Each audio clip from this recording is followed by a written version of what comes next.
Bismillahirrahmanirrahim. Assalamualaikum warahmatullahi wabarakatuh. Salam sejahtera, salam perak Darul Rizwan. Yang dihormati Tuan Pengurusi Majlis, Barisan Hakim yang bijaksana, penjaga masa yang cakna, serta sidang dewan yang saya muliakan sekalian.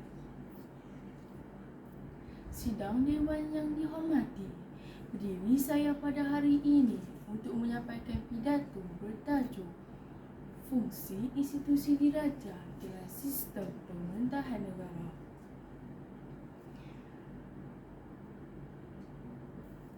Menurut Kamus Dewan, fungsi bermaksud tugas atau peranan manakala institusi diraja merujuk kepada sistem pentadbiran negara yang diketuai oleh raja atau sultan sebagai lambang kedaulatan negara. Oleh itu, tajuk ini membawa maksud peranan dan tanggungjawab institusi diraja dalam mentadbir serta memelihara kestabilan negara. Sesungguhnya, institusi diraja menjadi payung kedaulatan yang melalui rakyat dan menyerang bangsa dan agama. Raja dan rakyat ibarat bagai awu dengan tebing, saling melengkapi demi kesejahteraan negara tercinta. Sidang Dewan yang dihormati, izinkan saya melontarkan hujah pertama.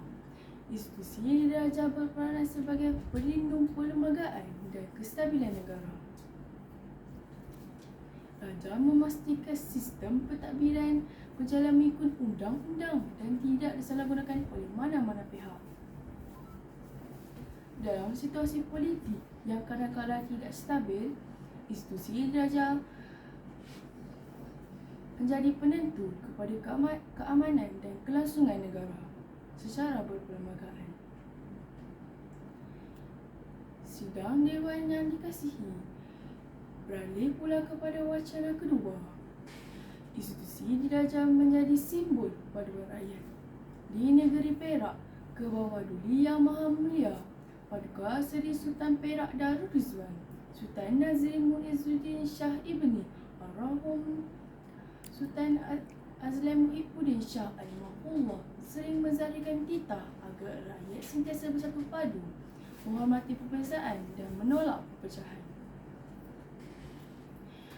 Dalam era media sosial hari ini, Baginda turut menegaskan agar rakyat tidak mudah terpengaruh dengan berita palsu yang boleh merosakkan keharmonian negara.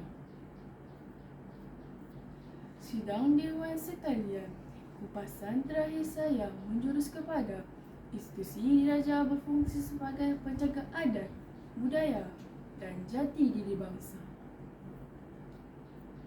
Dalam arus globalisasi yang mencabar, nilai tradisi semakin terhakis jika tidak dipelihara.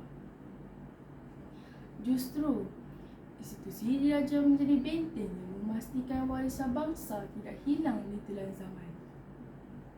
Rakyat pula hendaklah menghormati raja dan tidak jadi seperti enau dalam beluka melepaskan pucuk masing-masing.